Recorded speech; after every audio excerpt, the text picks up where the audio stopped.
Yes, it's been raining. In fact, it started raining at 11 o'clock last night and it didn't stop till about an hour ago. And I've slept in, it's 10:15. Not good. So yeah, not a great day. Let me show you. Oh, there she is. Oh, look at that. Oh, very pretty. Yeah, it's a shame about the weather. Not sure what the plan's going to be today. There's so much water came down last night. What to do? Half of me thinks just chill out for the day. It's a lovely spot here. It's supposed to brighten up this afternoon, and my next camping spot is not supposed to be very far away. So I might just hang out till the afternoon and then drive around to the next spot if I can find one. And see how it develops. So meanwhile, breakfast and coffee while it's still dry. Okay.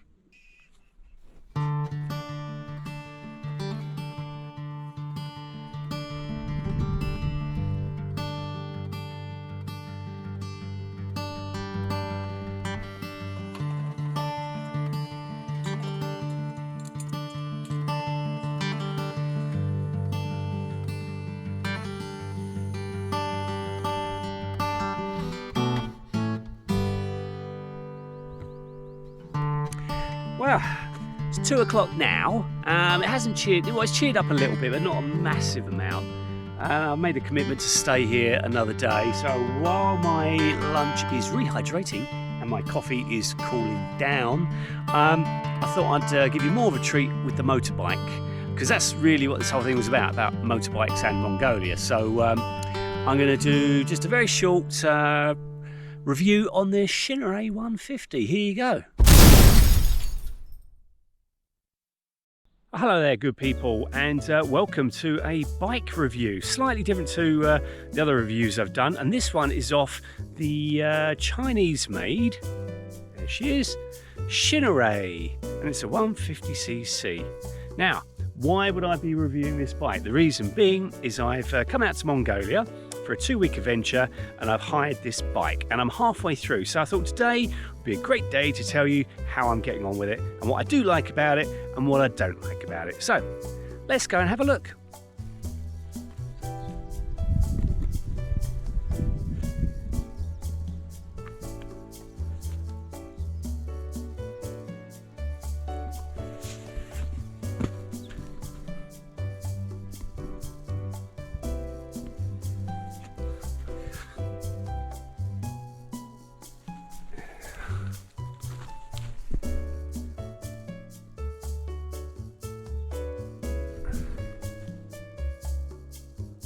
For the moment, ignore the fact I've got my own bags on the back here. That's because I'm currently still camping.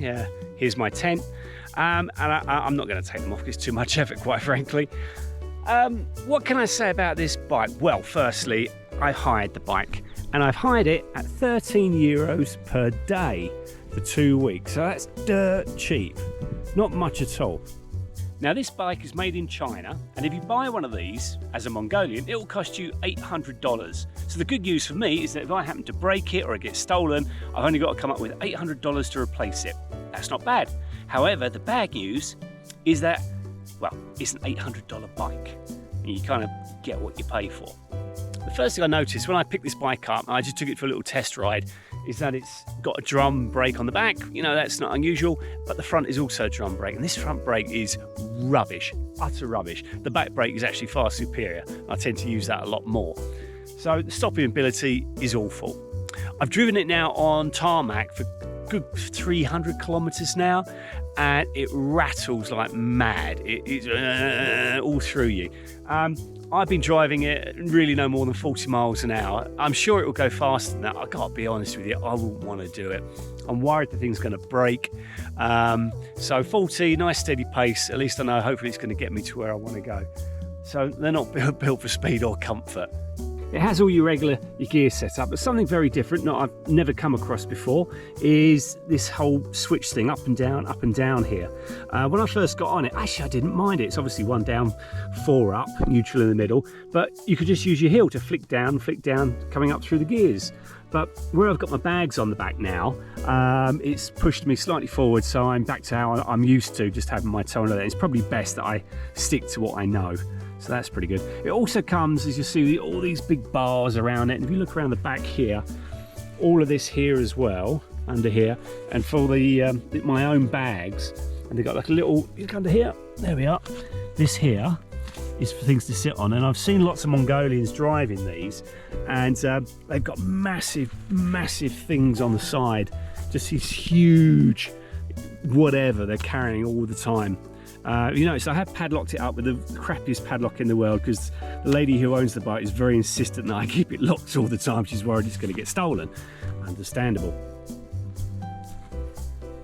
Oh, and it's got this great little rack system on the front here, which I think has got a really retro look to it, but it's quite nice just to strap other bits and pieces to it as well. I have put my own phone mount on and GoPro mount, and it does come, look, with a nice USB socket as well, which is very handy. Also, I've discovered in the last week that the Shineray smells of petrol pretty much most of the time. So I'm thinking either out the tank or somewhere here, I can just smell petrol all the time, so reassuring. The first day I picked this bike up, I took it out for a quick little test run for 5 minutes to get a feel of it, as it were. I was also given a, I would say comprehensive toolkit, but not really. And I was also given an inner tube and a clutch cable, a couple of other bits and pieces as well. I guess they know the things that will possibly go wrong. So I did get those, so I also brought my own toolkit as well, just in case.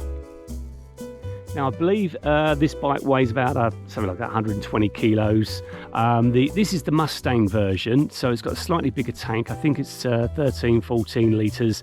I've got the stats at home somewhere, I'll dig them out. Oh, and it's got a kick start as well, which I'll come to in a minute. Seat height, I'm 5'10", and my feet are flat on the floor, so it's not a huge bike. It trundles along, really. But what don't I like about it? Well, I don't like the fact that it seems to be a bit unpredictable, especially when it comes to starting. I've had a couple of times now with the main start switch did nothing, just nothing. And then 5 minutes later it worked. And when I do ride the bike, I kind of, if I happen to stop somewhere and I go to start it again, it takes an awful lot of effort to get this going again. Oh, one other thing. Obviously you got the little digits here for going up and down the gears. Yeah, I wouldn't totally rely on that. Finding neutral is a real pain in the arse, and this neutral light here does nothing. Also really clunky. It's very clunk, clunk, clunk. And a lot of my video of this, me traveling this, you'll hear lots of clunks, and it's not my bad driving, I promise. It's just it's not very great, but you know, it's doing the job. And if you watch any of my videos, and you know, you'll see on this some of the stuff I'm posting now, I've taken this all over the place, and lots of locals have it. What I will say, I did meet one local who spoke really good English, and he went, Shineray, Shineray. He went, yeah, oh, bad bike, very, very dangerous. He went, Chinese rubbish. His words, not mine.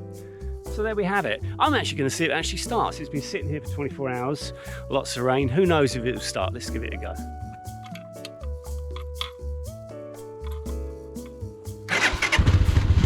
Oh yeah. Oh no.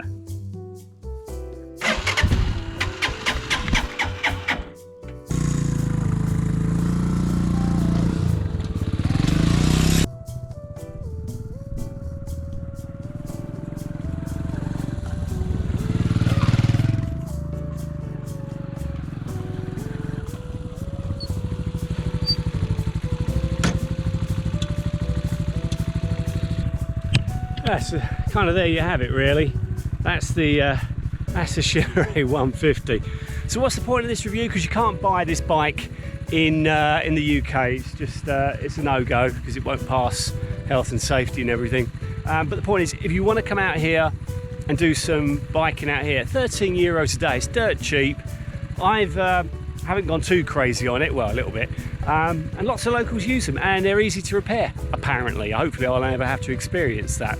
So yeah, come out to Mongolia, rent one of these, have a laugh. I did, well I still am. Thanks for watching. Actually, I've just realised I've been calling it Shineray. It might be Shineray, Shineray, maybe, I don't know. You see where my tent is? Over there. Knackered. climbed up here. Oh, I just want to see what's over here. Oh, there's a trail there. Oh, look at that. It's a possible camping spot up here. A couple of days' time on the way back. Beautiful. Yeah. Oh. It's nice. Camp's right over there.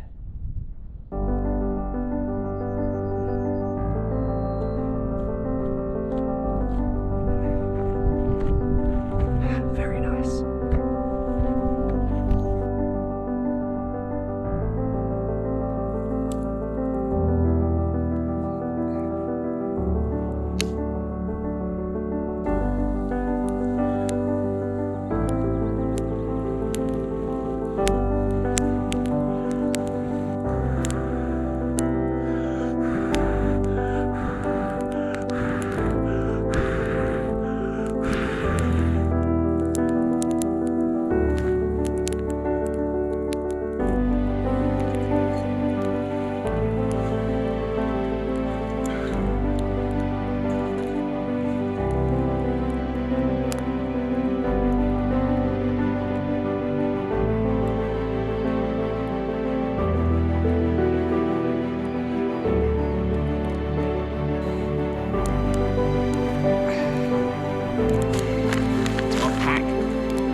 Doesn't look great, but tastes alright.